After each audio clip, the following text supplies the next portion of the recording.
I'm going live on YouTube in a minute. Hello, YouTube! Hello! Hi, welcome to another episode of Asexualise, my asexual life. This is supposed to be for education about asexuality, all things asexual, and I share my own asexual life journey in order to help you in yours. If you haven't already subscribed on YouTube, please hit the great big subscribe button on Asexualise, my asexual life channel. Please hit that bell icon so you get notified of every time I go live like now, post a new video. And if you're on Facebook, hello Facebook viewers, lots of love to you. I'm streaming this simultaneously to YouTube on my desktop and on my phone on Facebook. So if you see me looking up, it's because my desktop is up here, the camera. So it's not that I'm looking down on you, it's I have to look up. So yes, thank you on Facebook. Don't forget to like my page, follow my page on Facebook, and don't forget underneath the live videos to put follow on there as well. So today we're discussing what asexuals,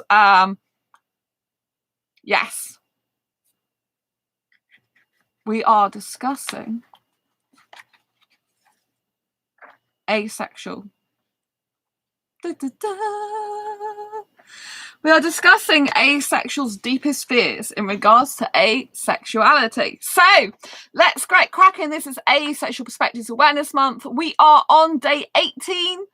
If you go by USA time, which I'm going by USA time at the moment, so it's just gone 3 a.m. in the UK at the moment, and I'm going by USA time. For some reason, I've gone into USA time. It's because I'm doing courses as well on mindset stuff at the moment, doing an identity shifting course. So I'm spending quite a lot of time doing that at the moment. So it's eking into my usually live stream time in the UK, but that's why I'm deciding to go for USA time instead. So I'm still on day 18 in the USA and other places.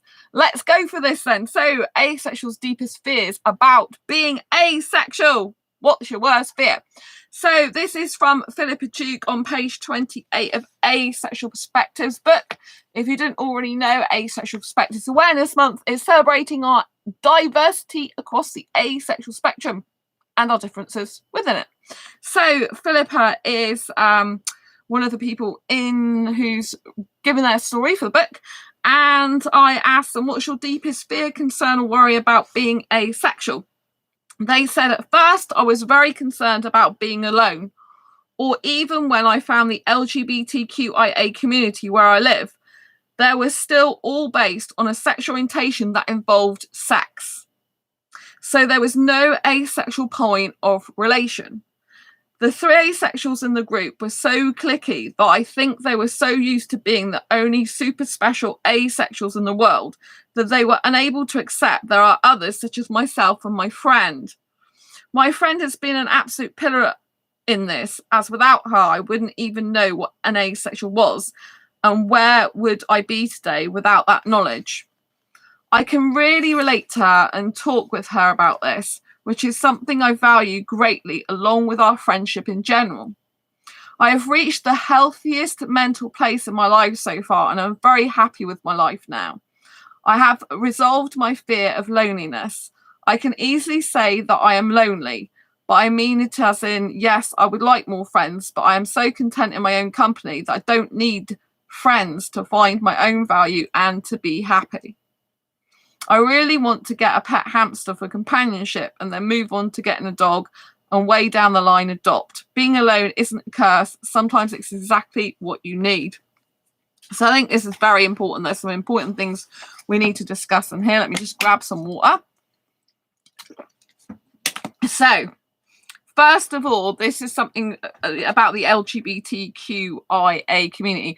For me personally, I'd say LGBTQI community plus, because the A does stand for asexual, but it can also these days it can seem to stand for androgynous, agender, and also some people say aromantic now as well. But aromantic is to do with a romantic orientation, not to do with sexual orientation. So I'm not quite sure exactly why it's an LGBTQI and part of the A as well, other than the fact it's supposed to be a minority orientation, but it's not actually a minority sexual orientation, it's a minority romantic orientation. So yes, that is kind of weird. But anyway, predominantly the LGBT plus community, if you like, is based on sexual attraction still. It's just different types of sexual attraction. So lesbian, gay, bisexual, obviously transgender could be lots of different sexual orientations. Transgender is to do with gender, it's not actually to do with sexual orientation. But if you think of lesbians, gays, bisexuals, and then I stands for intersex, Q stands for queer. And so, it's like basically based on, sexual orientation still. They're predominantly sexual in nature. So therefore, sometimes it's very difficult for asexuals to fit into that because our sexual orientation is based on a lack of sexual attraction, not being attracted sexually to anyone, whereas theirs is just based on them being attracted to someone sexually, but a different way. So, for example, not the heteronormative heterosexual way, So that's why a lot of asexuals feel they don't fit into the LGBT plus community because, they are by and large, sexual. I am into LGBT plus groups now, though, in the UK, and I've been very welcomed there. Surprisingly, very welcome there. So that's nice. And they even at one point had an asexual flag representation in there. And so far I've had really good experience in both those groups, apart from I do still get messaged by sexual guys in there, even when I'm asexual. I have one guy who was an older guy, I'm not into older guys, and he was starting to say, oh, I'm a bottom, I think he said, looking for a top and stuff like that. And it's like, I don't have sex. And he started to go on about sex stuff. And I'm like, oh my God, I'm just really not into sex, I didn't reply to him, but there's been there was some others from that group, but not that many. And on the main, I've been really accepted and welcomed there. It's full of women, actually, and usually I don't get on with women, but I don't know, they seem to be quite nice and friendly in that group. I don't actively participate in it loads, but I do say the odd thing now and again, especially if I see any other asexuals in there. Some of my friends go in there. So yeah, I'm really pleased though with the outcome of that. I'm pleased that I feel comfortable in that environment when I know a lot of asexuals have had trouble in groups like those. So I think that's good. I know there's been some posts that other people have posted that there's been some problems in those groups, but I haven't personally witnessed that for myself. Apart from, like I said, there were some guys that were writing sexual stuff to me, which was pretty disgusting. I reported one to admin and they didn't even look at my message. So that wasn't so good. But in terms of my orientation, in the group, apart from the sexual stuff privately, it's been well respected, really, my asexuality. So I'm pleased about that. And I have to say, sometimes your friends are your best asset, and sometimes it is better to be on your own. It's much better to be on your own than in the wrong relationship, right? It's much better to be at one with yourself, be at peace with yourself, follow your career, follow your path in life, follow your destiny. And if you haven't met the right partner yet, don't worry about it, right? Because there's plenty of time. Life is long, and you don't need to be having someone. You need to be in the best place for you. At the moment, I'm taking a break from looking for a relationship, at least 1 or 2 years, possibly a lot longer than that, because I don't want to be in a relationship anymore at the moment. I really want to follow my career now. I really want to follow my path and my destiny. I know that I'm meant to be doing so much more with my life. And as you probably noticed from my recent videos not so long ago, I thought I'd met my soulmate.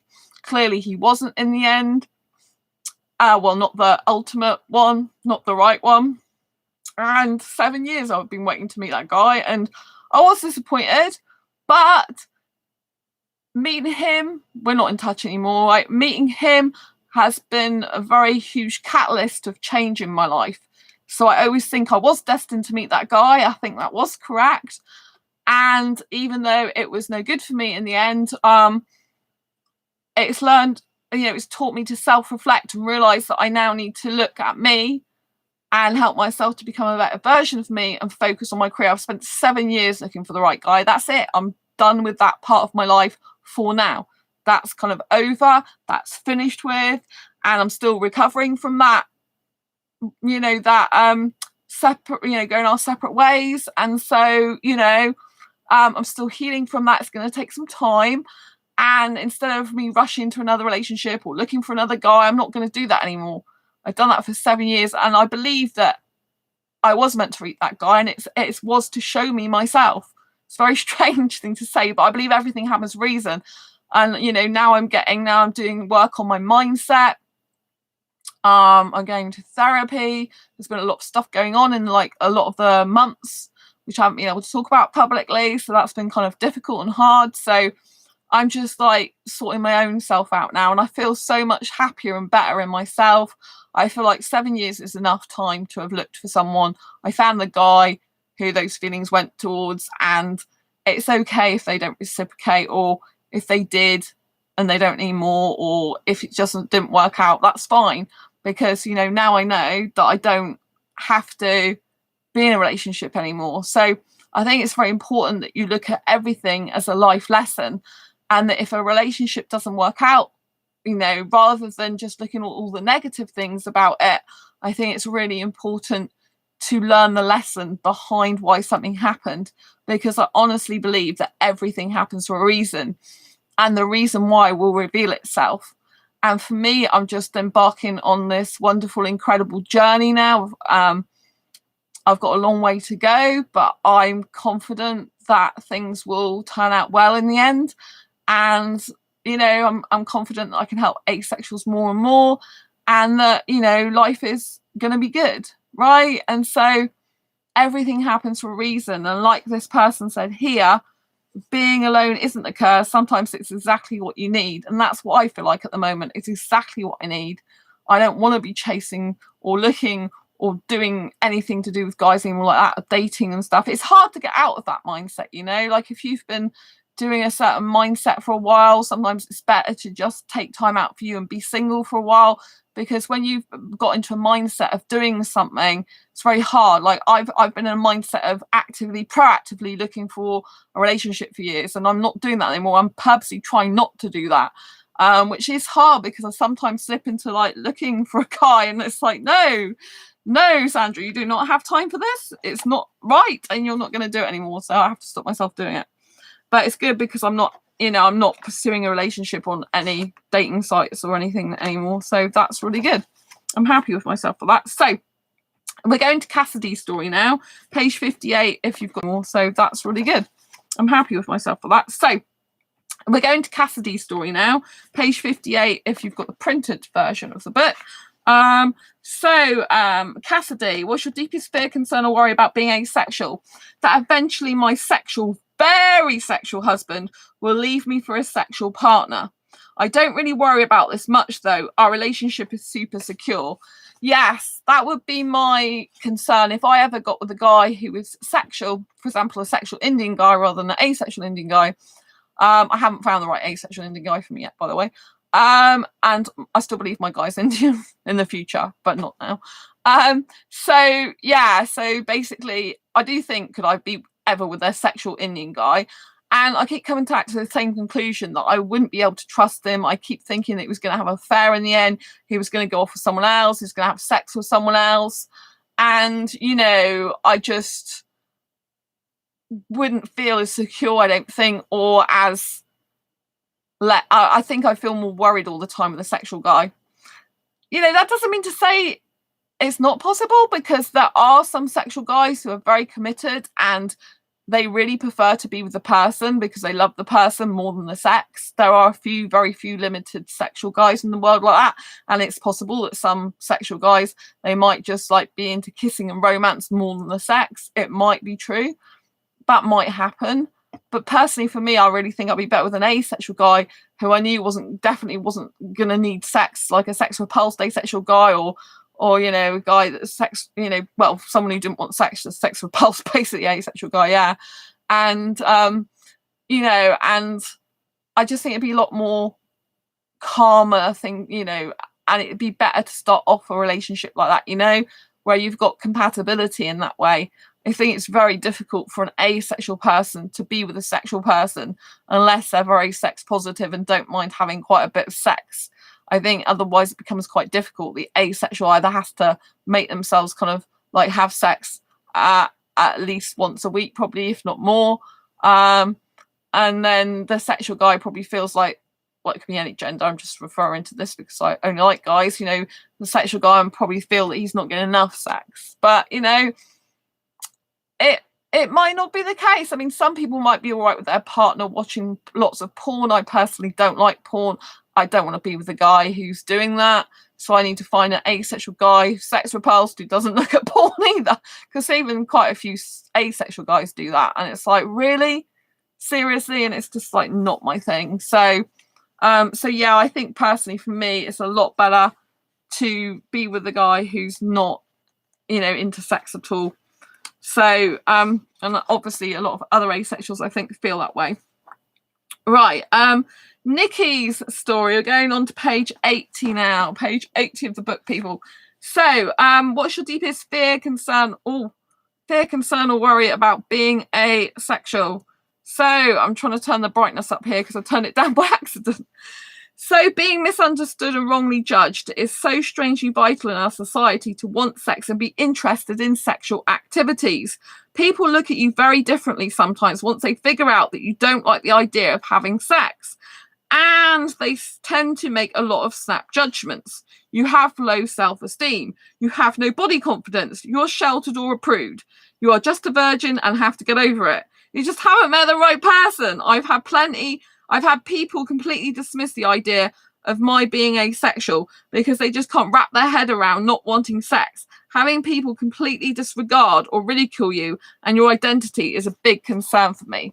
So yes, I want to touch on this because it's, especially the last bit they said, having people completely disregard or ridicule you and your identity is a big concern for me. So my mission, if you didn't know, my life mission is to get asexuality recognised as a sexual orientation throughout the globe, so that no asexual has to live in fear of ridicule ever again. I'm talking worldwide. This is my life mission given to me from the universe, whatever you believe, God, the universe, you know. I know that's my personal mission that I was gifted. It's a hard mission, right? So I have a lot of challenges up ahead, right? But yes, that is, I do honestly believe, well, no, my life mission is to get asexuality recognised as a sexual orientation in its own right throughout the globe. So no asexual has to live in fear of ridicule ever again. Now, it's important to know its own right because obviously A is part of the LGBTQIA acronym, part of the A, but it's essential that I get it recognised as a sexual orientation in its own right so that people understand it's also different to LGBT. You know, obviously it's part of the acronym. It is what it is. It's already there. Can't dispute it. But it needs to be recognised and say, right. And the reason for this is because sexuals need to understand there are people that are actually repulsed by sex and that actually experience no sexual attraction. Yes, obviously asexuality is a huge spectrum. Yes, some asexuals aren't sex repulsed, but I need to get the message across very strongly to heterosexuals in particular, because they kind of still the majority sexual orientation in our world, is that asexuality is very much real. And it's a genuine sexual orientation. There are genuinely people like children now in schools that are having peer pressure put on them and their friends and even their family probably telling them, oh, well, you need to have sex in a relationship because that's what you do in a relationship. I want to change that. I want people to know that there are people that genuinely don't like sex and it's okay for kids or teenagers or adults or whatever to not like sex, not want it, not need it. And the only way we're going to help prevent some of the sexual abuse that's going on in the world, I believe, is by getting asexuality more better known. Because asexuals who are sex repulsed, for example, hi Karen on Facebook, that are sex repulsed, for example, you know, they don't actually want sex. And it needs to be taught to everyone in the world that this is the case. Of course, some people like sex. That's fine for them. But what about the people that don't? What about the people that are growing up thinking everyone's like that, right? There's so many people, heterosexuals, that just always believe that sex is natural, sex is right. We need to stop that because only then are we going to cut down on some of the sexual abuse in the world, I would hope, right? I'm not making promises. I can't promise anything like that. But what I can say is I'm going to do my best for you to do that because it's very important to me.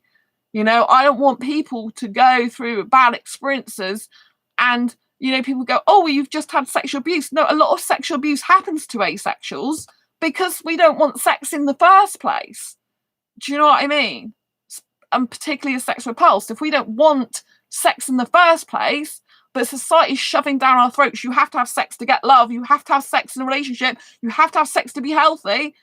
You know, if this is what they're shoving down our throats and conditioning society to be like, then they don't know any different. And unless someone comes in there and says, hey, this isn't actually the case, you've been brainwashed, in effect, you've been conditioned to believe this, you know, it's not wrong for a lot of the population to be like that. It's not wrong for that. What's wrong is them expecting and believing that everyone is like that.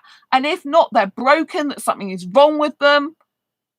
This is what's the matter, right? Because people need to be able to be free to be themselves. Like this person says, they're fearing ridicule. People are not going to be having to live in that fear of ridicule if asexuality is recognised as genuine sexual orientation. Unfortunately, there are some articles in the internet where people don't understand asexuality and they're using the wrong terms and they're using it in different ways, which are incorrect.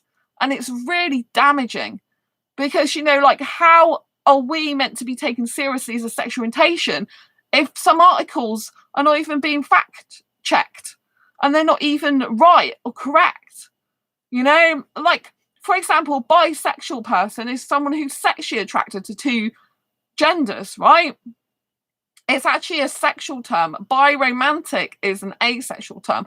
Unless someone's on the more sexual end of the asexual spectrum, then it'd be like bi grey asexual or bi demisexual.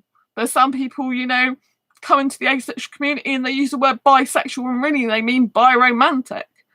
So it's really important for people to understand these terms and actually what they mean.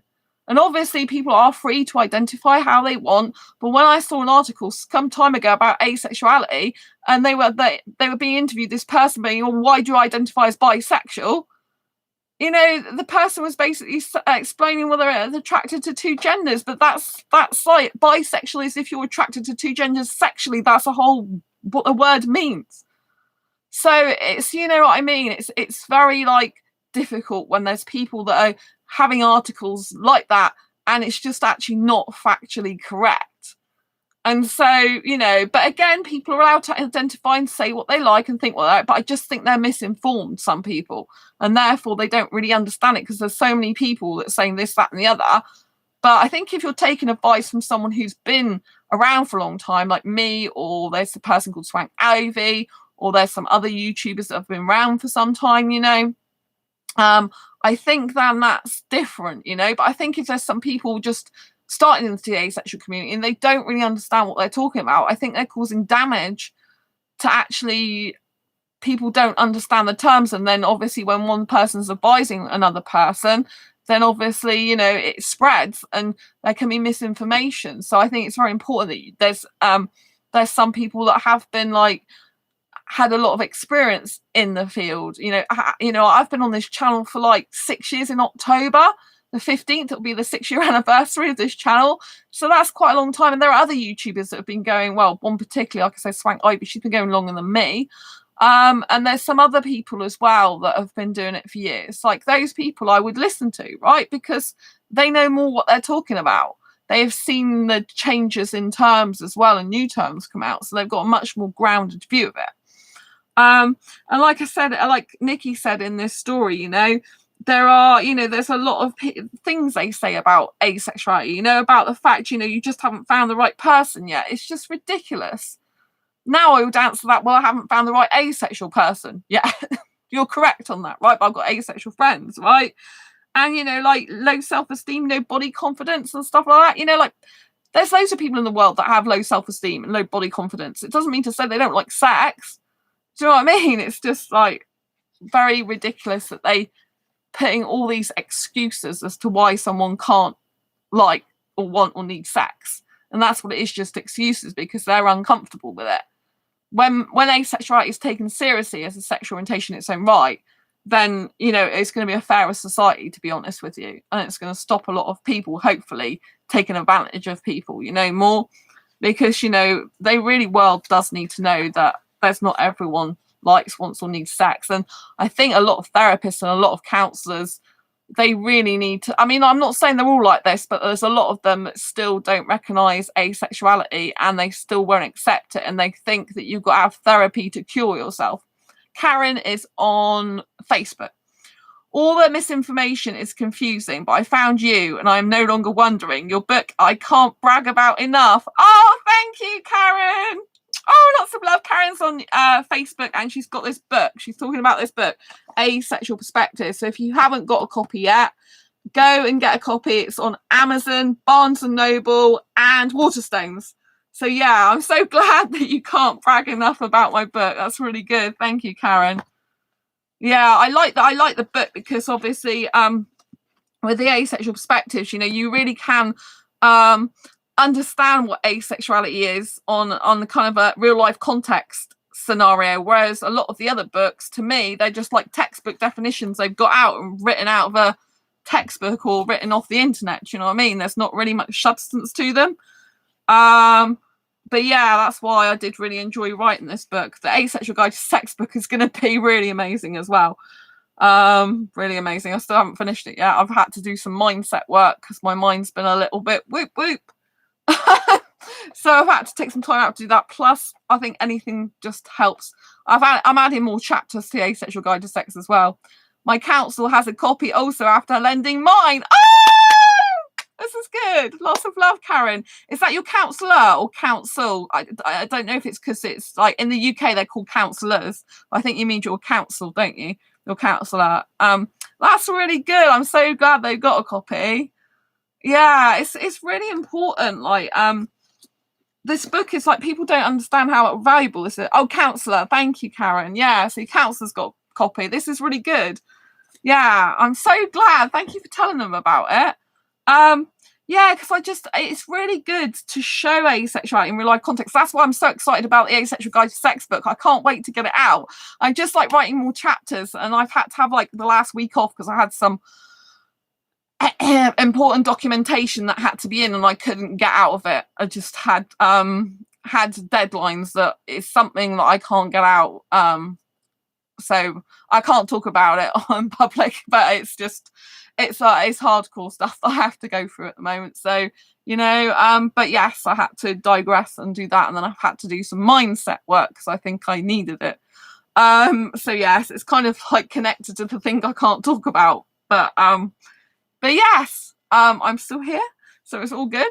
So yeah, the Asexual Guide to Sex book, though, I'm really looking forward to doing. I when I do that, I'm like a complete peace with my soul. But it's because I keep adding more chapters. It's like, oh my god, I've got kind of a few more chapters written down that I need to do, because it's turning into more of a really good relationship book as well as a good valuable guide as Asexual Guide to Sex as well. So it's kind of like really expanded to more than I thought it'd be, but it's very essential because the Asexual Guide to Sex is going to be the ultimate guide to sex that everyone should have. Asexuals, sexuals, you know, counsellors, therapists, doctors, nurses, students, people in life. Everyone should have the book. I can't rave about it enough because it could change a lot of lives. So I'm quite nervous about it in a good way, but I know it's a lot of responsibility, this book. And I guess maybe I'm putting a little bit pressure on myself, like to get it as good as it can be. But I do like to do my best. But obviously I can't be perfect, so I'll have to stop at some point and say, that's it, I'm done, it's finished now. Because obviously I could go on forever and ever and ever, right? But there'll be other books I'll be writing for asexuals anyway. There's the third book that I'm writing, and that hasn't even, I've only got the title, and that's got people wanting to be in it and people wanting to buy it, and I haven't even written that one yet at all. So that's quite interesting. But I'm like, this is my main Asexual Guide to Sex is my main focus for the next few months, personally, you know, to get that out. So it's really important. Karen, laugh out loud, yeah. So yeah, I'm really kind of excited about it, but I am a little bit nervous because I think it's because it's very, the Asexual Guide to Sex book is a lot. I'm doing a lot of the safety aspects, and I kind of feel really responsible for the people that are reading it, because I know that it's kind of a guide that everyone's going to go to. I believe everyone's going to need a copy of this book, and they're going to be like, oh my god, I didn't know a lot of this stuff. Even if they're adults, are probably a lot of stuff missed out in their sex education and their relationship education. And so kind of for me, it's kind of like I'm showing how to have healthy relationships, which I didn't have in the past. And so, and I can spot things now, and I can see things, and I like scammers and spammers and ungenuine people and toxic people. I can see them a lot more clearly now than I've ever been able to see them before. It can be quite disappointing sometimes, but because you know, people say things that are not necessarily true and then turn out to be not who you thought they were. But you know, it's kind of like I just feel so responsible for the people reading it. Like I feel like I've got to do my best until I'm actually feel that I've done as much as I can, because it's kind of like I hold their life in my hands, I think, because when you're having sex, obviously there's always risks. There's always lots of risks of those risks of infections, risk of violence, risk of STDs, risk of pregnancy, risk of lots of things, you know. And so, you know, I take it very seriously. And the book's definitely not a glorification of sex. It's a hard-hitting truth, the good, the bad, and the ugly, as I call it in the book. So, yeah, I guess I feel a bit of pressure on myself to do the best job I can. And maybe that's a little bit too much pressure sometimes, because obviously I'm not perfect. There's going to be stuff that I could have put in there that I'm not it's not going to end up in there. You know, there could be things that are not like, well, the book's told in the dialect, in the like language of the person that's telling their story. So there's going to be, like in the Asexual Perspectives book, it's purposely going to be, you know, some people talk in British spellings, some people talking American spellings, and I purposely do that for authenticity. I keep their own spellings, whether they're in the USA or you use USA language, or whether they use British English rather than American English. So it's kind of like all the other interviewee stories are done. It's just my part that I'm doing, but it's kind of like a lot of work, because the safety aspects are huge, really. And the more that I dive into like the relationship, because really, in order to have a healthy, happy sexual relationship, you really need to be having a good, strong, healthy relationship to start off with, which I didn't have in the past, you know, and it can lead to a lot of problems. And so I want to take that knowledge that I've learned, and I want to apply it in the book and help other people. You know, people will still make mistakes. We all do. People will still, I don't really believe there's any mistakes as such. There's only lessons you can learn from, right? But when you're in love, you know, when you're really attached to someone, then you will do something probably that's not so good for you sometimes. It's probably going to happen. But at least if you're forewarned about it, and you can make, you know, an informed choice and decision, at least it kind of gives you a more sense of control and power within your own being and within your own life to know what might come up. And you can be kind of like, oh, I saw like I read this book and I've seen this coming, I know what happens next, you know. And then either people can choose to still go down that path or not, you know. But you know, love's a strange thing. It's a very strange big chemical, and it has a huge impact on people. So people can do crazy things when they're in love. People can do crazy things like me when I'm hugely romantic, which is why I'm like making sure I'm leaving the looking for someone life, and now in the happily single, feeling better about myself in the future and doing the best I can for now life. That's what I'm saying. Yes. So let's crack on then. So we're talking about Dee's story. What is Dee's deepest fear, concern, or worry about being asexual? This is page 114. So the first would be that I'll end up in a sexual relationship that I don't want to be in because I'm afraid to stand up for myself. See? I hadn't even reminded myself of that line, but that's very important for what I was saying about the Asexual Guide to Sex book. Is that some people, because when you get into a relationship with someone, you can end up doing things that you shouldn't really be doing because you don't want to say anything because you're worried that person will leave you or go away, when really you have to speak your truth. And if they go away and leave you, they were never right for you in the first place. But it's very difficult. People get attached. We shouldn't get so attached, but people do, get attached. You know, people do get needy and stuff. It's not good to be like that. But many of us do. That's part of human nature a lot of the time, you know. And there's lots of different things that enter into it, like attachment styles from childhood and all this type of thing going on in the background in your subconscious mind, for example. So there's a lot of reasons why people might do that, but but a lot of people are afraid to stand up for themselves because a lot of people aren't taught about boundaries. I wasn't taught about boundaries as a kid. And so, it's kind of like some people won't stick up for themselves. I stick up for myself a lot more now. I mean, with huge things. I'm very different to how I used to be. I don't stand for people speaking to me rubbishly. I'll say something about it and I will take the appropriate action as well to defend myself and stick up for myself, because how I figured it is that if you can't, like, yourself should be your own best friend, right?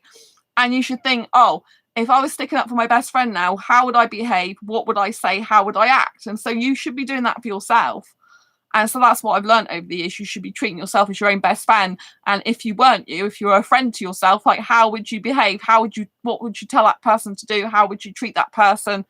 Because I used to stick up for kids at school, other kids that were kind of different, but I didn't used to stick up for myself. Well, I did, in terms of people used to try and pick fights with me and I would say no, but I wasn't really like totally sticking up for myself, as in the sense of saying something out loud, really. So I think it's very important that that people know that it should be fine. In a healthy, loving, happy relationship, you're supposed to say how you feel. You're supposed to be able to say stuff you're not comfortable with without the person just going, oh, I'm going to leave you then over that. You should be in a secure relationship where you're enabled to say your true feelings, true thoughts, what works for you, what doesn't work for you, what your likes are, what your dislikes are, and be able to actually be at peace with that person still. Be able to explain and express your feelings and put boundaries in place with each other and be comfortable and confident. Or obviously there might be incompatibility and you just can't be together in the end because your wants and needs and likes and dislikes are too different. But you should have a safe space to be able to express yourself. And, if you're in a relationship, people should be able to appreciate the other person's point of view. They shouldn't be disqualifying it or devaluing it or making it invalid, But it is a genuine concern that people have that, that they get worried about the person leaving them. And it's horrible. But, I think in a loving, healthy, happy relationship, that shouldn't be the case, that you feel that they're going to leave you over just expressing how you feel, And I've seen some shocking things in a fibro group. So if you didn't know, I'm also the author of Fibromyalgia Self-Help Handbook, and the link's down below in the description. And I'm in a group, some groups on Facebook, and it's really shocking because one person said their husband turned around and said to them, if they're not going to put out, then they're basically going to leave them. In other words, if they're not going to have sex, then they're going to leave them. And I'm like, well, tell that person there's the door then. You know what I mean? Like, no one should be demanding sex from you. This is not an asexual person, by the way, but no one, whatever sexual orientation you are, no one should be demanding sex from you. It's just totally wrong. And so if you ever get into a situation that you end up with a sexual person, they're demanding sex from you and they're going to leave you if you don't give it to them, then you just don't give it to them. I was pressurized to have sex at 16 and I gave into it, because I was worried the guy was going to leave me. And then 6 months later, he dumped me anyway. That's what actually happened. So yeah, it wasn't a good experience at all. But years later, he came and apologized to me. I think it was 8 years later. Out of the blue, he showed up at my work and actually apologized to me. It was kind of really strange, very surreal, very weird. But I'm glad he did that because it kind of helped settle my mind. Because he was ashamed of what he did in that way. Put pressure on me and stuff. He knew it was wrong. It seemed like he'd been feeling guilty about it for years. So I did talk to him after that, but he wanted to be like friends with me on Facebook and stuff, and I'm like, no. But I met his girlfriend and she's really nice and suitable for him, so I don't hold any grudges. Obviously I've still got that experience that wasn't good at the time, so I still have that experience in my life, that you can't change that. And it wasn't a good experience from that point of view, but it was because it didn't hurt me. There was no, there wasn't really any pain there, as such. So yeah. Anyway, so with D, going back, the close second, which is probably more scary because it's never happened, but definitely less scary in practice, is that I'll never meet someone I really like, but no sex will be a deal breaker for him. So yes, like Dee said, you know, a lot of asexuals get very, very worried that they find someone that they really like for a relationship, but no sex is a deal breaker. And I find a lot of guys like that, you know, like when I was on Facebook dating, pretty much all the guys wanted sex on there. There's one person that I'm currently still on Facebook friends with and talking to, but you know, he's Indian, but he's no good for a relationship. He's basically the non-committal type, unemotionally available type I worked out, but also he well, at the time he said he could be without sex, but he couldn't be without porn, basically. But if a guy's really pretty much like obsessive over porn, I think it would be very difficult for him to not actually have a sexual relationship. Or I just don't like that anyway, even if he could live without sex. I don't like that. And I think really through talking to him a bit more as a friend, I think he really needs sex in a relationship, you know, if he has a relationship in the future. So that wouldn't work out. So, you know, I've had to learn that the guys I have been attracted to as sexual guys, they're just never going to be suitable for a relationship with me, basically. I can't see that ever happening because I just wouldn't trust them. My Indian friend, I even said when we were talking about compatibility, I even said, you know, I couldn't trust a guy who is sexual because I always be worried they'd be having an affair, cheating, chat up a woman. And he agreed with my concerns, which means, yes, he'd be doing that, basically. So it's no good. Right, Sappho's story, page 142 in the printed version. Hello, people on Facebook, more people on Facebook now. As someone who's not sex repulsed, I think that my biggest concern about being openly asexual is that people won't want to date me because they'll think that I'm broken or that I won't have sex with them or that I don't fully love them. For me, this is one of the biggest things I've had to tackle while coming to terms with my sexuality or lack thereof. So this is interesting because this person is not sex repulsed.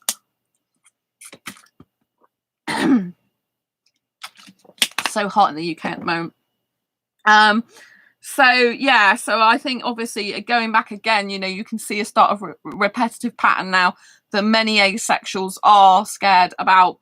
It's about the fact they find someone and then that person needs sex. But for the asexuals that are not sex repulsed, you know, it's kind of difficult for them, I guess, because, you know, they're asexual, but they don't experience sexual attraction the usual way that normal sexuals do. So it is hard for them because they've got the lack of sexual attraction, but still being sex positive at the same time. So that's kind of really difficult. But yeah, a lot of people, you know, asexuals get worried that a lot of people think they're broken, and that, you know, about this not fully loving them. Now, for a sexual person, usually they do equate sex to love. And so a lot of sexuals think that if you're not going to have sex with them or don't have sex with them, that you don't fully love them. So what you have to do is, if you get into a relationship with a sexual person, you have to really describe what asexuality is, describe how it feels for you, describe, you know, like how you would feel about the person, that if you love them, it's you know, and if you don't have sex with them, it's not going to be rejecting them, it's rejecting the sex, whoever it would be with, because you just don't like the sex. It's not to do with them.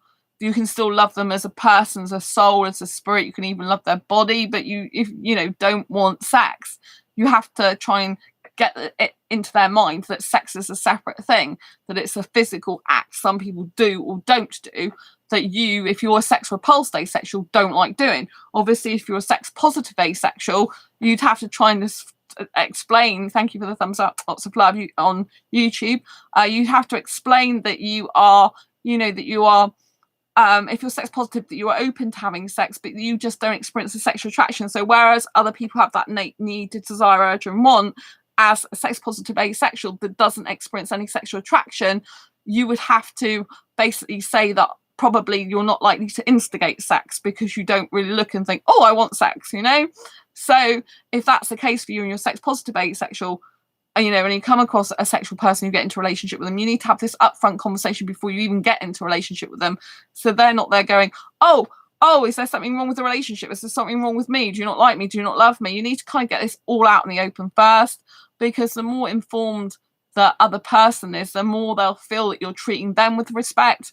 The thing is with asexuality is a lot of people hide their asexuality, and it's not good. Do not hide your asexuality in a relationship, because just like we need sexuals to be open and honest about how much sex they like or don't like and about their sex lives, really, we need to be honest with them and tell it like it is and really explain what asexuality is and how that works for us.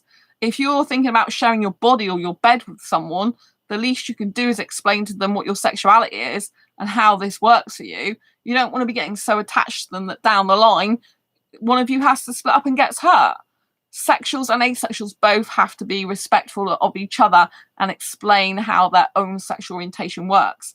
And then it's up to you to decide as adults whether a relationship would be viable or whether it wouldn't, as you both are, or how would you compromise. If you start compromising too much, though, you're just going to, neither of you are going to get your full needs matched, and you're just going to end up feeling unfulfilled and unsatisfied. I think it's best to get as close a match as you could possibly get in a relationship. You're not going to get a perfect match. No one's perfect. Nothing's perfect. So you have to listen to what the other person says and work out if it's acceptable to you or not. And if you feel empty or anything less than you deserve is being offered to you, in which case, if you think you're settling, don't settle. Just because you're asexual doesn't mean to say you should be settling. You shouldn't be settling for a relationship with someone because you think you can't get anyone else, because you're asexual, and there's a lot of obstacles to overcome to get into a relationship more because of your asexuality. And like I said, there are some people that are like this person, Sappho, is sex positive asexual.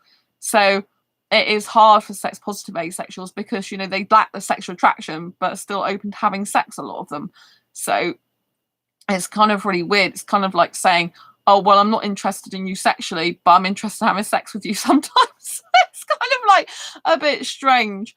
But I'm sure there's better wording. Like, I do like you, you know, I don't mind the act of sex. It's quite nice, but I just don't like actually look at you and think I want that because it's not natural for me. So you really just have to explain to them, you know, what it's about, because they don't understand. So long as they're respectful and they're asking questions in a educational way and not a, sexual fantasy or arousal type of way on purpose, and getting off on it, then that's fine.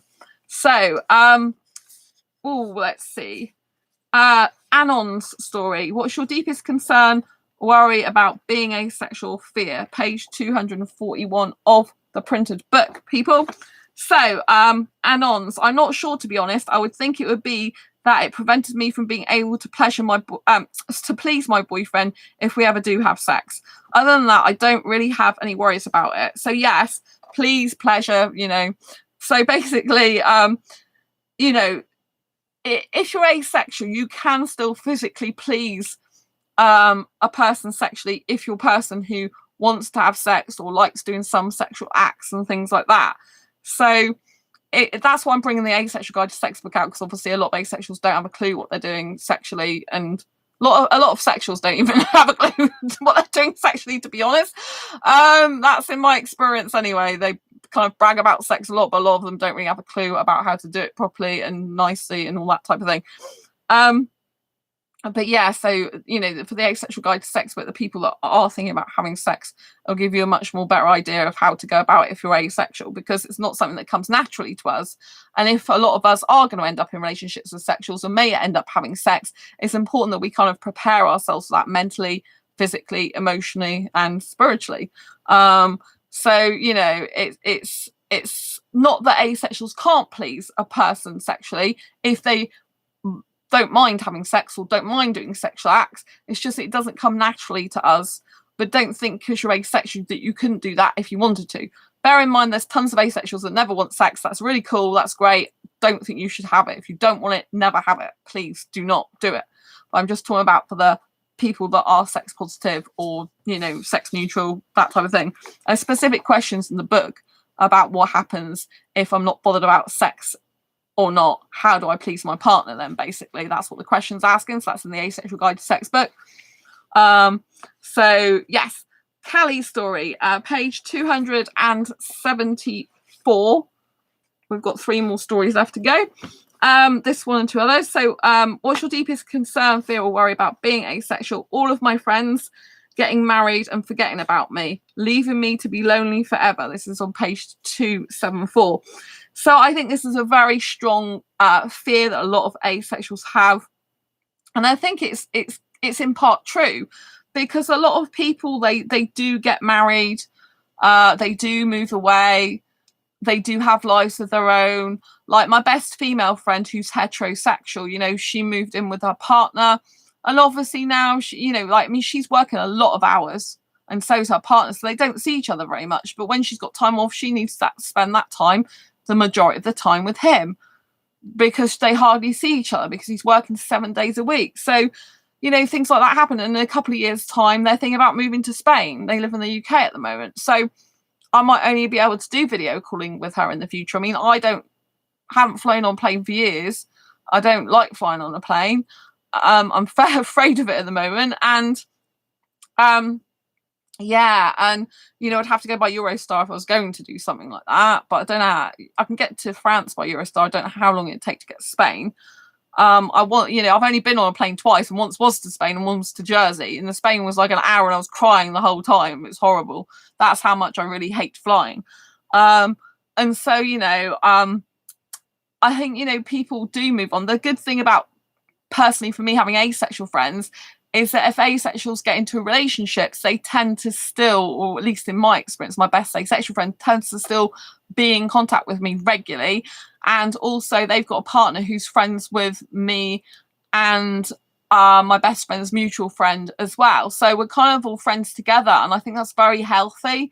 I think that, you know, if you do have a partner, rather than cutting off your friends, I mean, I would hope that asexuals more wouldn't cut off their friends. But if they, you know, if rather than cutting off friends, you know, invite that part, you know, invite your friends eventually to be friends with your partner. You know, well, you don't have to be friends with the partner as such, but you know, to come out with a, you know, to go meet up with a partner, you know, so your friends are meeting your partner and vice versa. You know, like you're going out in a group together, or video chatting as a group sometimes. That you should also have time alone with your friend, but they, you know, you kind of need to know their best friends, and they're, you know, because they're a big part of your life. But it's important that your friends still have quality time alone with you, right? Because even if you're in a partnership, you still need to tell your friends some stuff privately sometimes, and you relate to each other differently.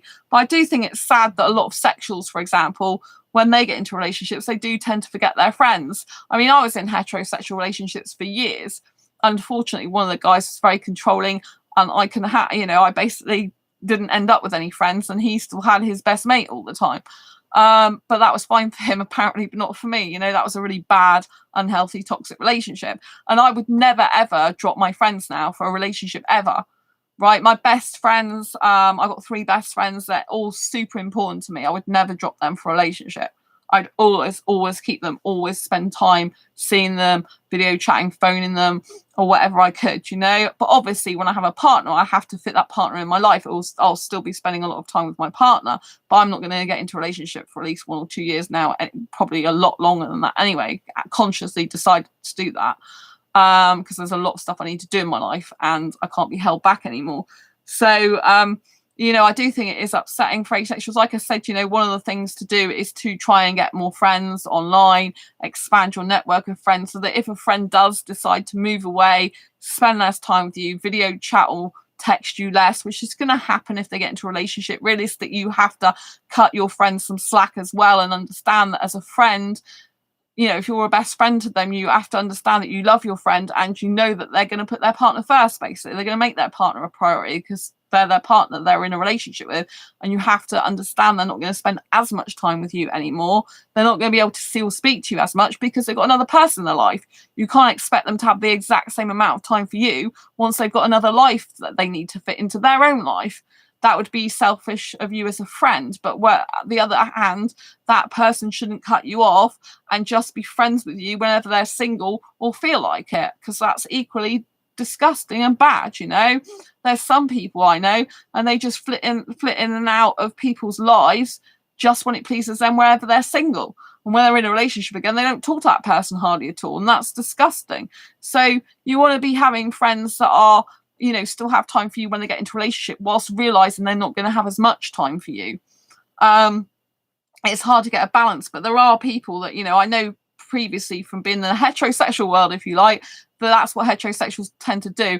And there is a kind of a reason behind this. It's kind of like for heterosexuals, you know, they've kind of got a lot of threat going on because, you know, there's a lot of sexual attraction, and if there's an asexual person there, they might know or believe, or maybe not, they don't, that person's not a threat in terms of sexual attraction. But asexuals can form very deep emotional bonds with people, and if a sexual person gets jealous of the asexual person being able to have this deep bond with their partner, that could be a reason why that they are, you know, not wanting that person to spend as much time with you.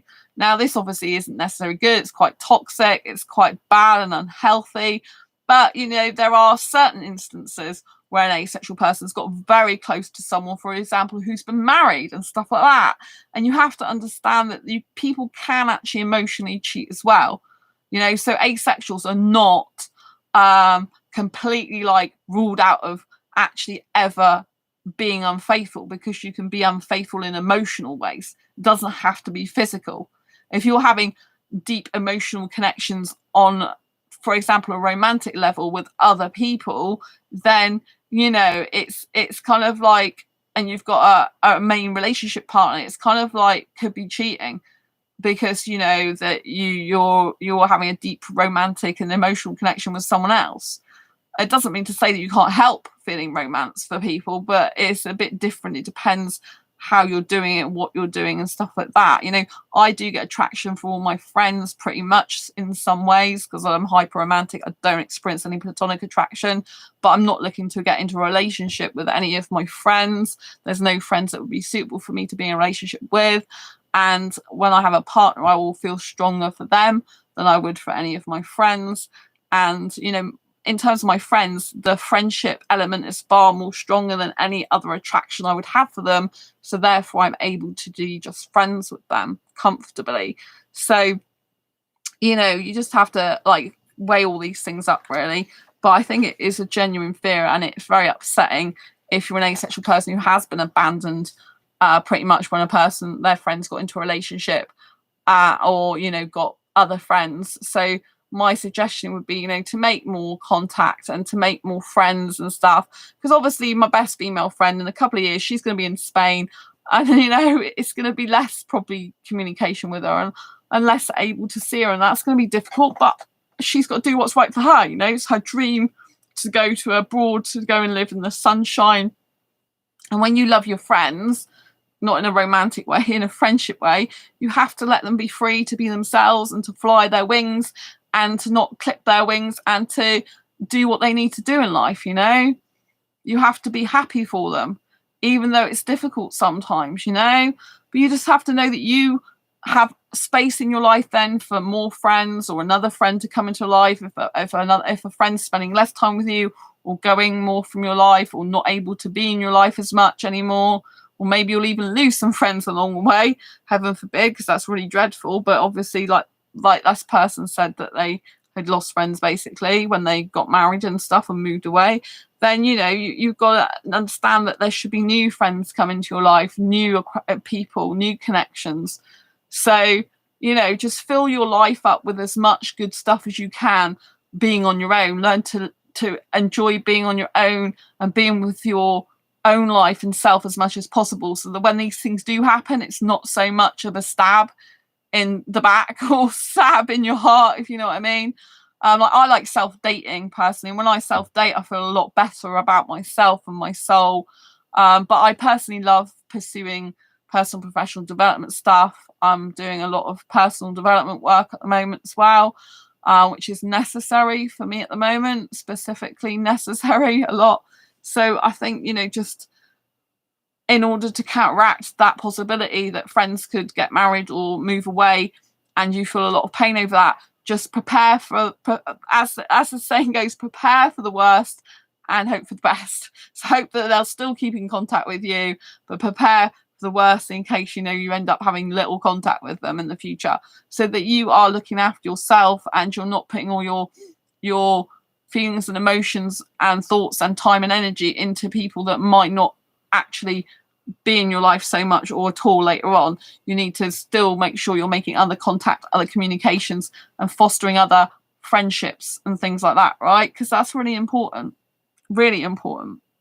So Thomas's story on page 320. We've got one more story to talk about after this one. So this is on page 320 of the printed copy of Asexual Perspectives. So Thomas's worst fear is that people will not understand what asexuality means and say that I'm this way simply because I can't get laid, or that they'll think I'm just being snobbish. Yeah, there's a huge myth, stereotype, specifically by sexuals, where they can say horrible things like, oh, you're just asexual because you can't get laid. It's so stupid and ridiculous, right? I mean, I get offered sex a lot. I'm sex repulsed asexual these days. I've had sex in the past, but been sex free for 10 years this November, which I'm really looking forward to that. So I'm not after sex, right? But I get offered sex loads. And so do a lot of other asexuals get people saying they want sexual relationships with them. It's got absolutely nothing to do with the fact of whether we can get sex or not. Many asexuals can have sex if they wanted to. But the whole point is asexuality is a sexual orientation that lack of sexual attraction. Therefore, there's usually no innate need to desire or want or urge for sex, because we don't have that feeling. But it is horrible to have people say stuff like that, because it totally invalidates your sexual orientation, or they try to. They can only validate it if you let them. So for stupid people who say stuff like that, that's what I think. Basically, it's a stupid person that said that. If they're going to have that type of childish mentality, oh, you just haven't got laid yet, that's why you're asexual. I mean, it's got nothing to do with it. Whether people have sex or not, it doesn't stop their sexual orientation. The asexuals that do have sex doesn't make them not be asexual. If they don't experience sexual attraction, like I've had sex in the past, but before I realized I was asexual, but I didn't actually experience sexual attraction, as in I didn't actually think about any of those guys like I want to have sex with them, even though it was consensual a lot of the time, not all the time. There was an incident that wasn't good, but the rest was consensual. So yeah, it's kind of like weird, isn't it? Why sexuals would even think that, it's got nothing to do with whether your ability to have sex or not, or whether you've had sex or not. It's your sexual orientation. This is why we need more visibility. This is why I need to do my mission of getting asexuality recognised as a sexual orientation throughout the globe, so no asexual has to live in fear of ridicule ever again. And so we are going to end tonight on Claire's story, page 414 of the book. Karen, congratulations. Oh, thank you so much, Karen. Lots of love to you. So with Claire Evelyn, I fear that I will be alone. I have long ago come to a point where all my friends are married with children or paired off, and although they didn't want to, I guess I was pushed out of their lives. So this is another story that's very similar to the other one. And there are a lot of asexuals that fear they'll be alone. I have to say though, that there are a lot of asexuals that I find that say they're looking for a relationship, and then when it comes down to someone actually being available to have a relationship, they don't actually want to be in a relationship. So this has happened a lot over the years. It's kind of a strange phenomenon. But I think it's what people do is they fantasize about a relationship. They feel so lonely that they want a relationship. But then the reality strikes and it's like, oh, someone actually is interested in me, so I won't have a relationship now, And it means that as a person, if you're an asexual person who is looking for a relationship, you need to seriously think about what that entails before you get into that situation. You need to be seriously thinking, if you want a relationship, why? You shouldn't be getting into a relationship because you're lonely, because that's coming from a place of neediness in you, needing something from that other person, and your loneliness is more important than their feelings and the actual love for them, because you first and foremost needed that relationship. I don't actually need a guy. I don't need to be in a relationship with a guy. I'm self-sufficient. I live on my own. I enjoy living on my own. I don't actually need a guy. I wanted a guy, but I don't need him. But I still think there's some neediness in me. Sometimes when I am interested in a guy, I think there's some neediness there, which I'm seeing if there's anything I can do about that to work on.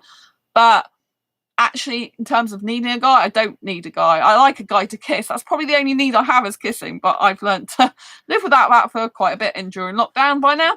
And I just probably don't need it as much as I used to in the terms I can live without it a lot longer. But for years I've gone without that anyway. But it's just, you have to just understand that people, sometimes do drift apart from you. And like I said, you just have to try and get another support network around you, And I think, like I said, a lot of asexuals, they think about getting into a relationship for the wrong reasons. You should never get into a relationship because you're lonely, because that is really coming from a selfish point of view in that way, if you know what I mean. Your basis for getting into a relationship is because you're lonely, it's just not going to work out, because you have to be thinking about the other person. You have to be thinking, if I get into a relationship with a person, like, what value can I add to their life? How's it going to work out on a daily basis, on a weekly basis, on a monthly basis? How am I going to fit this person into my schedule? Am I going to move to live near this person or with this person? How am I going to get on with their friends and their family? How our careers going to compare or be compatible? How are we actually going to communicate if it's long distance? Is it video chat? Is it calling? Is it texting? And if you're lonely, I mean, have you worked on yourself? Have you tried to improve your self-confidence, self-esteem? Have you tried to develop and grow yourself? Or have you just been kind of vegetating? You need to be analysing all this type of thing, really. And don't get into a relationship because you're lonely. Get into a relationship because you want to love someone, because you want to be with someone, because you want them in your life, because you want to build a team together. You want to grow together. You want to build a strong thing with someone, because for example, the guy who I thought was my soulmate, who seemed to know I was his dream girl, then all of a sudden would start saying, well, I haven't really thought about relationship really. And it's like, well, you've been, you're in I met him in a group where he said he was basically hoping to get a relationship still, so clearly he's indicated he'd been interested in one, and when I met him, he was saying different stuff to the end. So it's very interesting, isn't it? But people say things and they don't mean them, or they say things in the heat of the moment, or what they say changes because they weren't actually saying the full truth in the first place. But please do yourself a favor, and if you are looking to get into a relationship, think about what that entails, because I haven't just seen it with this person. I've seen it a lot on asexuality.com. I've seen loads of people in forums going, oh, I really want a relationship, I really want a relationship. I've even seen it in my own dating group. So there's one guy who's left now my dating group. He's still in my asexual friends group, but he's left the dating group, which it probably wasn't the best, because he decided he didn't want a relationship that much as he thought he wanted it. But there's this person, this woman, who is his friend, who clearly loved him, who clearly would be interested in a relationship with him, and he was thinking about moving away from where he currently lives, but he wouldn't want to move to where she is. Yeah. At the end of the day, he came in the group, originally the dating group, wanting a relationship, saying he was basically feeling like he was unlovable and that no one would be interested in him. And she clearly is interested in him. They get on really well. And I even pointed that out. He's like, oh, I wouldn't know what I was doing. I wouldn't know how to do the video chatting. I don't do stuff like that and all this. At the end of the day, it just wasn't that interested in a relationship. And she, should have been a great person for him to be in a relationship with. I know that because I'm friends with both of them. So, on Facebook. So, it's kind of a bit sad, really, when people say they want a relationship, but they haven't thoroughly thought it out, I think it's very, very important that you do figure out what you want before you actually have someone who can possibly give it to you. Because if you don't know what you want, you will end up getting incompatible matches coming your way. If you don't know what you want, you can't ever move forward in your life. You have to have, in any relationship, direction. It has to have an end goal. And you should begin with the end in mind. And some people don't get this concept. So you should begin with, what's your ideal relationship look like? And work backwards. So if this is your ideal relationship scenario, whether it's living together, having kids, having marriage, where you live together, the type of lifestyle you live, amount of work you do, all this type of thing you should be thinking about. My life, hello, lots of love on YouTube. And then you should be working backwards. So this is a type of relationship I want. Working backwards, like, now what type of person do I want it with? What will they look like? What type of job will they do? What, like, how are they going to fit into my life? How am I going to fit into theirs? What goals are we going to have together? What ambitions and dreams? Because you have to be going somewhere in a relationship. So if you don't go anywhere, you stagnate. Karen, so speak your truth and don't settle. Yes, Karen. It's a very good way to end the show. So speak your truth and don't settle. Yes, it's very important to speak your truth and not settle. You do need to say who you are, what you want from a relationship, and you have to have direction. Like, a lot of people who are asexuals who say they're interested in a relationship, a lot of them don't have direction. It's kind of like they just want a relationship to have it, like it's an object or something. A relationship is not an object. It's something that has to be worked on, like a full-time job. My Life, who's on YouTube. What I feared the most was whoever I was with possibly overpowering me or trying something. I avoid parties at clubs despite wanting to go to a rave. That's very interesting, My Life, who's on YouTube. I'm streaming to YouTube and Facebook at the moment. Yeah, I mean, I go to My Life. I also used to fear someone that I'm with would leave me. Yeah, I mean, I do still have abandonment issues from childhood. So I'm going to be getting some trauma therapy soon as well for current stuff that's going on in my life that I can't talk about publicly. Obviously I've got my broken ankle. That was a bit traumatic for me. Still recovering from that months later. But there's been some other stuff as well. There was obviously the guy that I thought was interested in me. But there's been other stuff I can't talk about. But yes, so part of the trauma therapy, I'm going to talk about childhood abandonment issues as well, because a lot of the time thanks for the care on Facebook. A lot of the time, in childhood is where we get all these kind of patterns from, and I do fear that when I'm with a guy, he'll leave me. But that's because I've had a lot of people in the past leave me in my life. But I do have really good friends now. Like, I have 3 best friends that have stayed with me for years, and I don't see going. Like I said, my best female friend's probably going to move to Spain in a couple of years, so she'll be kind of like, I think she'll still video chat with me though. I think we'll still be in each other's lives, and she might come back again. She might think after 6 months she's had enough or something. But I still do have a fear that someone will leave me, and that the guy that I thought was my soulmate recently, that really backed up that theory, and that wasn't good. That's why I'm definitely staying single for the next 1 or 2 years, because I do not want what happened with him to actually go into another relationship, because that would be not good. It would be unhealthy. But the guy that I thought was my soulmate, he was kind of like gonna leave me all the time type thing, couldn't decide whether he wanted to be with me, and that's not a good relationship. That's quite toxic. So he was not a good guy for me in that way. And so yeah, I'm kind of glad we're not talking anymore. My Life, confession. I, for almost a year, feared my boyfriend would leave me because of my asexuality, only because of my past relationships. But after a while, I came to understand that he'd never leave me because of that. Oh, that's good, My Life. I'm really happy. Thank you so much for sharing that. That he'd never leave you because you're asexual. I think that's beautiful. I think that's really, really beautiful. I'm so glad you came on. My Life used to be on YouTube a lot on my show, so it's really nice they're back. They've been with their boyfriend quite a long time now. So, because your boyfriend's not asexual, is he? I remember you saying that. As far as I know, he's not still. He doesn't identify as that, does he? So I'm glad that you confess that, because I think there's a lot of people that do get fear of abandonment. I mean, in the past, all my people that I used to be close to, they kind of used to leave my life, and so I kind of just used to think that anyone came in my life, they would just leave me. And that was not just relationship wise, it was friends as well.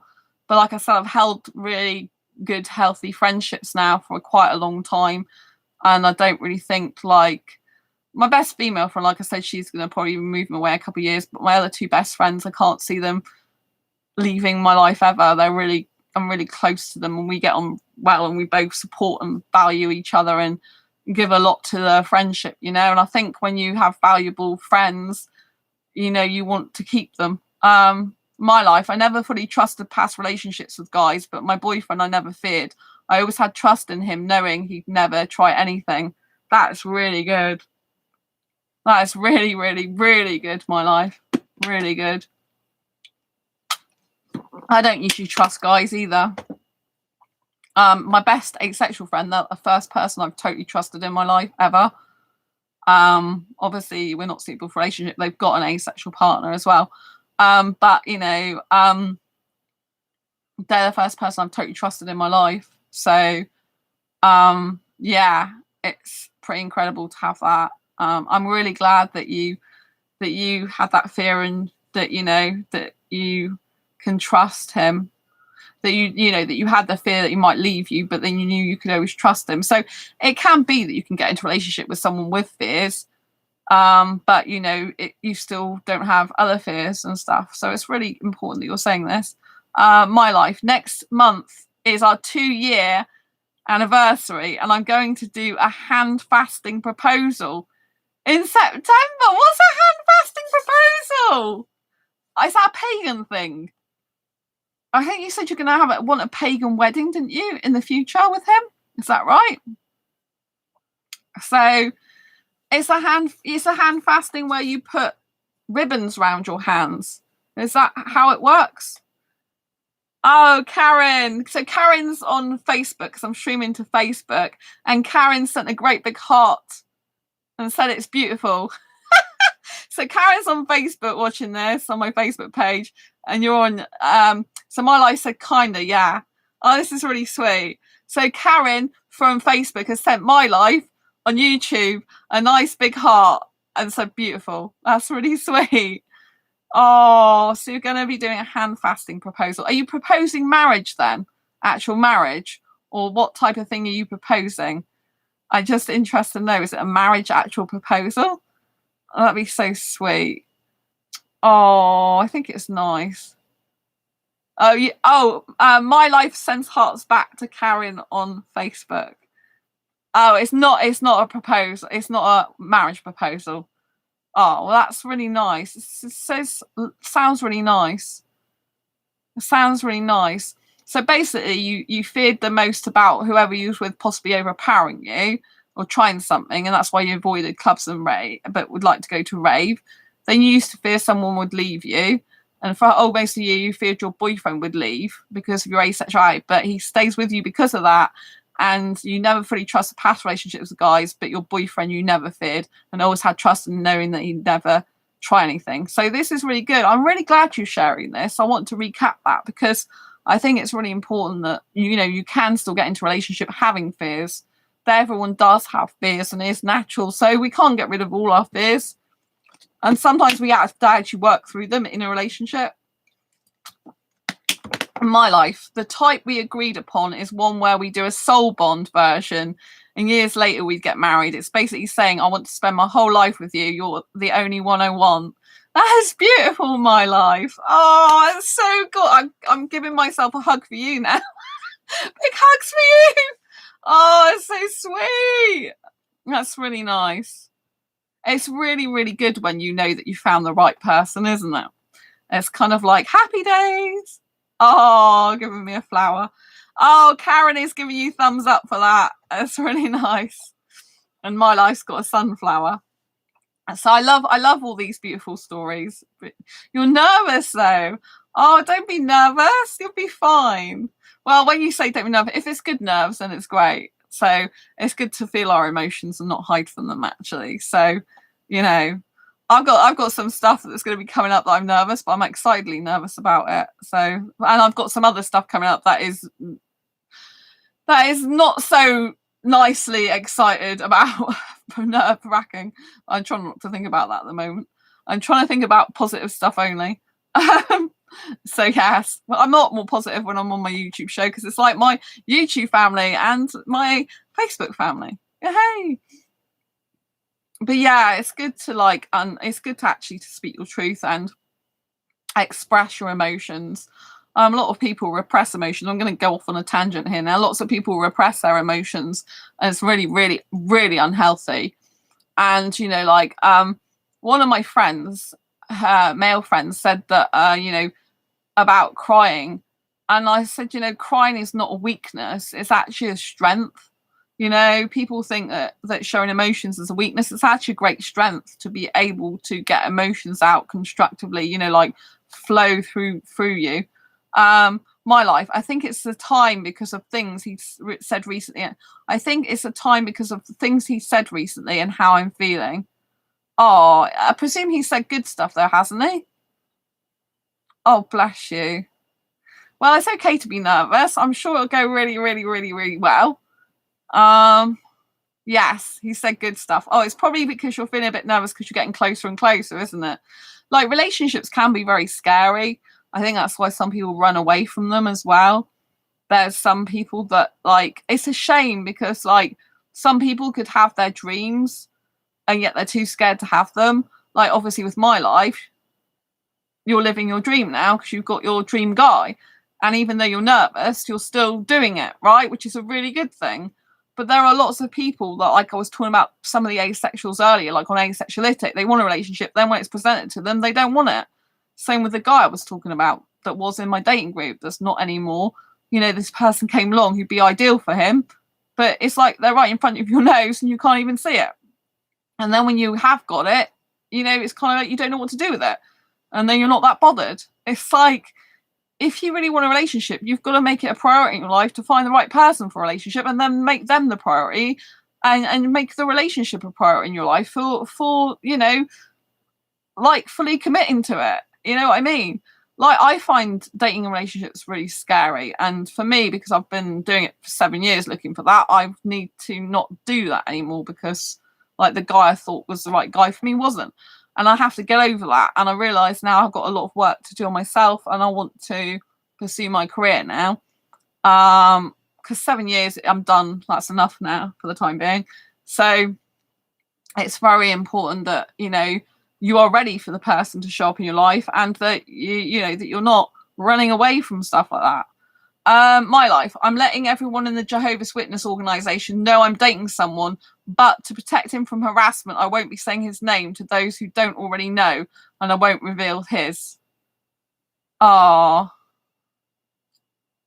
that's really good, my life. Well, that's very good. If you're doing it to protect him from harassment, it's very, very good. It's really weird because I had a Jehovah's Witness leaflet through the door. And they're doing like in the UK, and they're doing like this putting this feature film on that you can watch for free apparently. I haven't done anything with it, but I just read it and I thought, oh, that sounds not bad actually. But they weren't. It's weird the way they were talking about it. It's just like weird. But yes, it's very interesting you say that. But yeah, I suggest you check out Lloyd Evans' channel. Well, I don't really get involved in anything like that. It's just a leaflet that came through my door. But I've got other things to do at the moment. I've got a lot of stuff going on in my life. So I'm purposely not going off on tangents other than the things I need to do. So I'm doing a identity shifting course at the moment. I'm on video 8 of 12 of that. It's hardcore. It's full on hardcore. So all my time when I'm not resting my ankle, and my friends still come in twice a week to look after me and do all my food shopping and stuff with me. But while I'm doing that, I'm doing courses and then work on the Asexual Guide to Sex book. The organisation ruined my life, and you don't want to know their opinion on asexuality. Oh God. Yeah. I just got a leaflet through the door. It was the front door. I didn't ask for it, it just came. But yes, I've just put it in the hallway, getting on with my life. But I'm purposely not going off on tangents and trying to focus on what I need to get done, because otherwise you can get distracted by way too many things. I get people saying stuff and I'm like, not at the moment, thanks. Oh, do this, see this person, do that. I'm like, no, I'm focused on my own goals. Thank you very much. So you have to like say no to other people quite a lot and stuff. Otherwise you never get anything done that you need to get done. But yeah, I had some stuff I had to do. Karen, yes, your plate is already full. Yes, Karen, my plate is full already, as you say. And I cannot put anything more on my plate. Like, I've got this guy's book who I've ordered from and it hasn't arrived, the printed edition, yet. I've still got the ebook edition, but I want to wait for the printed edition. But I said in the future I will be doing a blog post.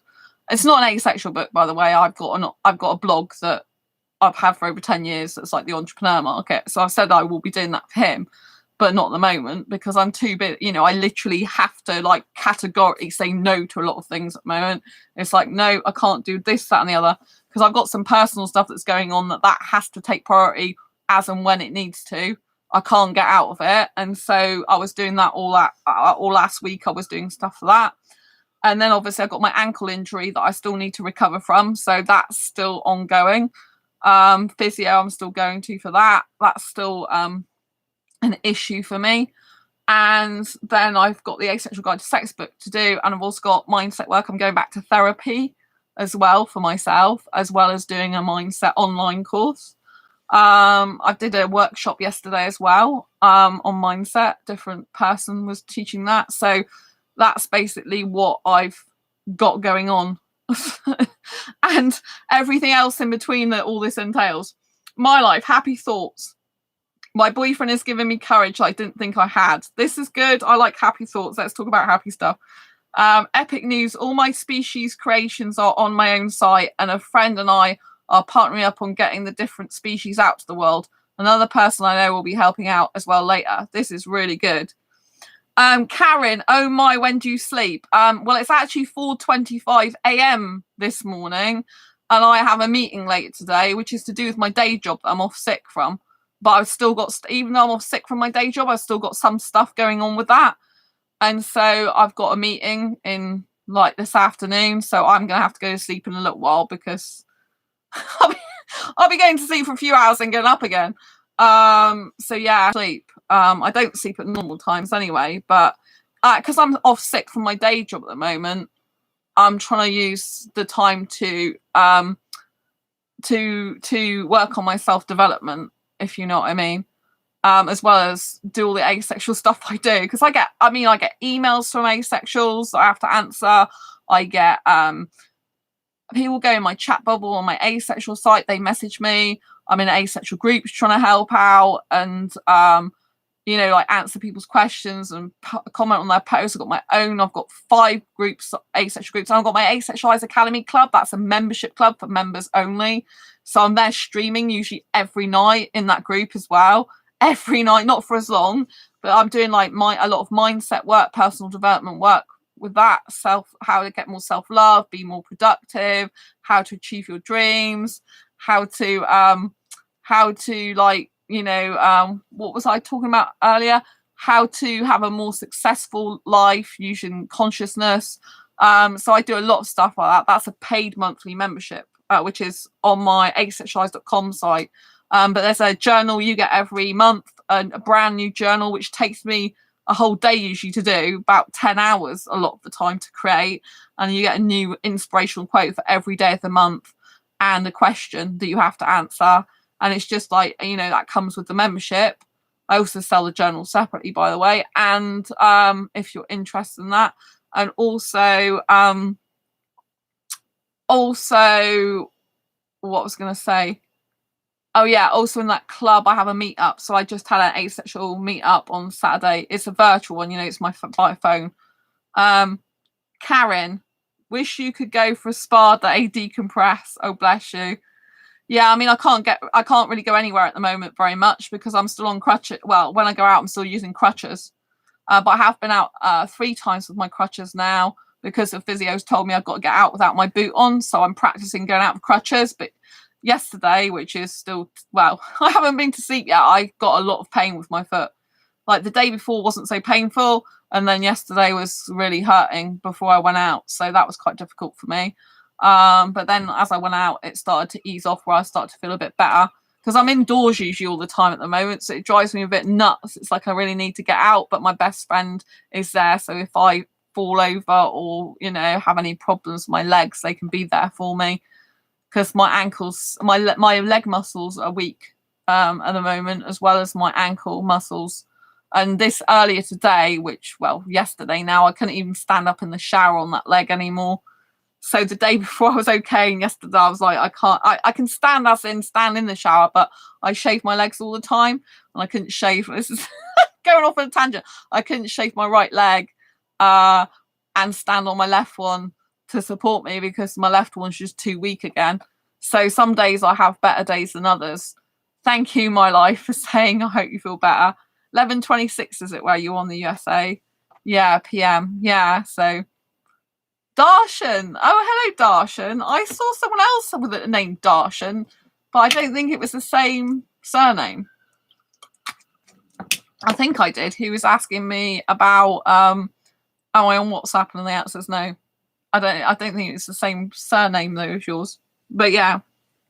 So I'm gonna have to go soon because I need to get some rest. But yes, so I just think, you know, like in life you do have to say no to other people's agendas, which I'm going off on a tangent again. But while we're talking about that, it's very important to say no to people because people don't see everything I do. Oh, you are the same Darshan. You've just changed your surname, have you? Or did I misread your surname or see your surname? So anyway, thank you for being here. What was I going to say? Yeah, so people don't necessarily see all the stuff I do behind the scenes for asexuals. It's like there's one person who I'm not going to reveal, obviously, but one person came to me and they were quite stressed. Darshan, I love your voice. Oh, I got a little, is that a cat with heart eyes? Oh, bless you, lots of love. I'm really glad you like my voice. Actually, in November, I'm starting a podcast for entrepreneurs, which will be on iTunes, which will be, you know, like I'll still be doing it.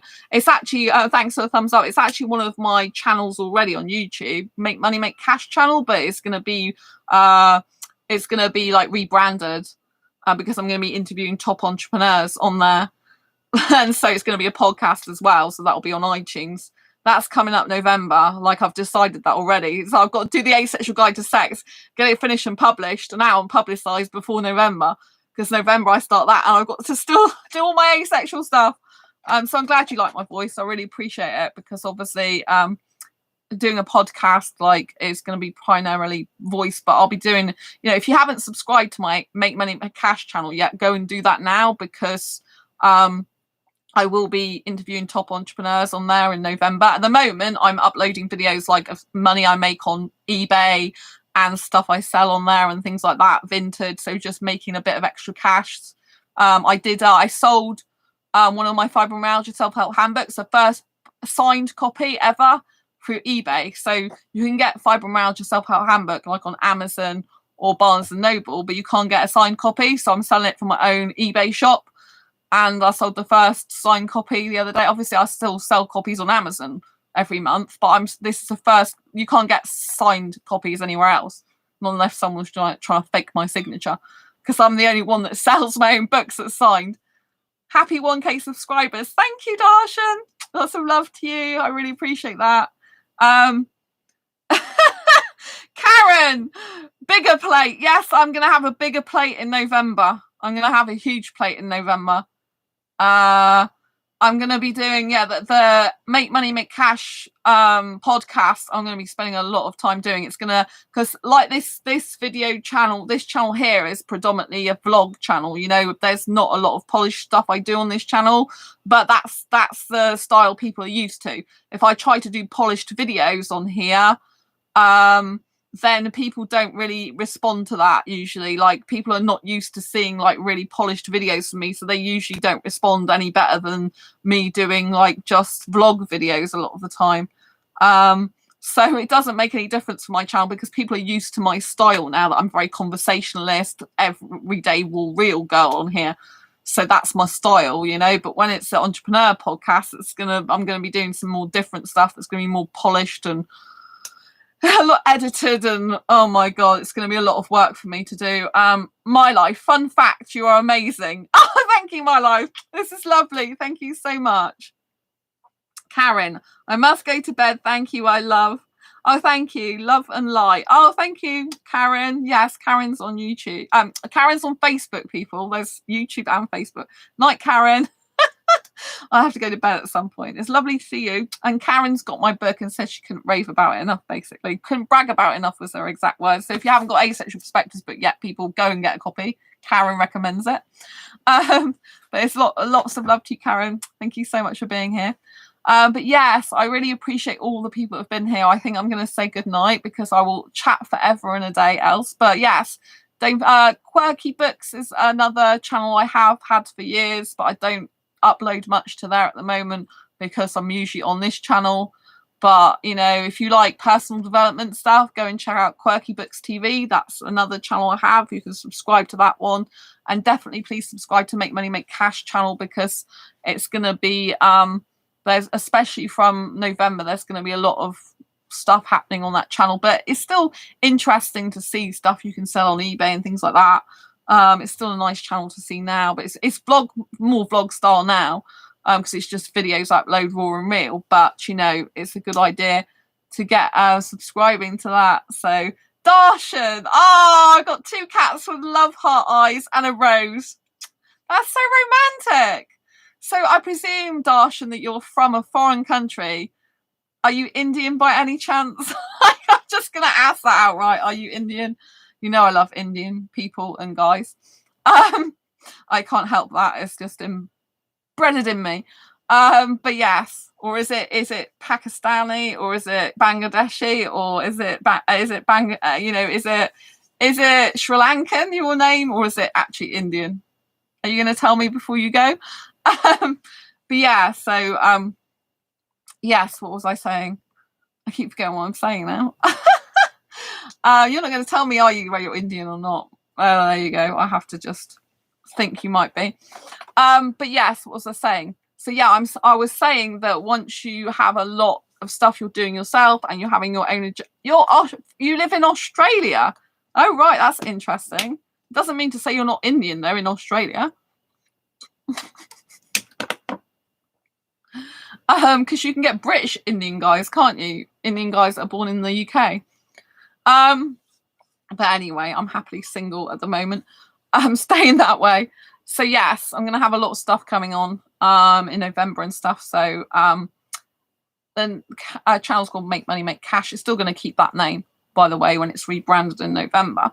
So, but yes, I was saying, like, if you have a lot going on in your life, you need to make sure that you say no to other people's agendas. So there's a lot of people in life that will I've gone off from the original topic, by the way, of my Asexual Perspectives book, because I've been through that. So if you didn't watch that, make sure you go through the previous video, you know, this video and the other videos for the Asexual Perspectives Awareness Month. I've already finished talking about the stuff in my book, so I'm going off on tangents now, like I do. But yes, so you have to make sure that you say, you know, that you let people know that you can't do stuff because your plate is completely full yourself, and you cannot do other people's stuff because you'll just overpile yourself stuff with more stuff, you know. Queen, thank you so much. That's beautiful. So yes, I'm gonna have to go because I have got a meeting that's to do with my day job later on, and I need to be fit for it. Really, it would be a good idea, wouldn't it? I'm gonna have to go, but I love you and leave you for now, but not forever, only temporarily. I will be back again later on, probably tomorrow, because I'm like on USA time at the moment. So I'm like on the 18th day, but in the UK it's now 19th day. But I'm going by USA time for a change. Most people think I'm from the USA anyway. It's really weird. They're like, oh, I'll see you. Come to this event. And I'm like, I'm not actually in the USA, but thank you anyway. So my life, I want to say thank you for being here. It's been an absolute pleasure. Blessed be. That's really sweet. Thank you. And thank you, Darshan, as well. And there's been Karen on Facebook. So I want to say lots of love, Karen. If you're not already on my Facebook page, if you've got Facebook, don't forget to like Facebook page. Don't forget to follow my Asexualise page. That's Asexualise, ACEXUALISE, because Facebook don't recognize the word asexual in the HTTP address, so you have to use asexual instead. Don't forget to check out the links in the description with my blog and everything like that. Don't forget to get Asexual Perspectives if you haven't already, because it is an awesome book. And like Karen said, she likes to brag about my book because she's got it and she reads it and loves it. And so, yeah, and so don't forget to subscribe to the YouTube channel if you haven't already, and don't forget to hit the bell icon, because the bell icon is what actually gets to notify when I go live and post a new video. If you haven't, you can hear I live outside a train station. The trains have just started running again because it's 4:38 in the morning here. So yeah, the train station is just there. So yeah, don't forget, subscribe on YouTube. And like I said, there's a bell icon. If you press that, you will get notified of every time I go live, like now doing the chat show. It's very important you get like an email notification. If you've got notifications switched on YouTube, you get that. And then a Sexualised page, follow that. And also underneath the videos on Facebook, don't forget to follow the videos. So you follow my live streams there as well. All the support's really appreciated. And any shares you want to do of any of the videos. Darshan's given me lots of kisses, it looks like. Mwah, mwah, mwah to you. Lots of love to Darshan, lots of love to my life, and lots of love to Karen on Facebook. Thank you for the thumbs up on Facebook. Thanks for the thumbs up on YouTube. Any thumbs up is really appreciated. I love you being here. Thank you for being part of my YouTube community and family. Thank you for being part of my Facebook family over there. And lots of love to you, and I'll see you soon. Take care. Thank you for a wonderful, wonderful time. And I love my YouTube family so much. I'm so glad we're at 1K subscribers now. Woo-hoo. And I'll see you soon on the next video live stream. Take care. Lots of love. Bye. Lots of love.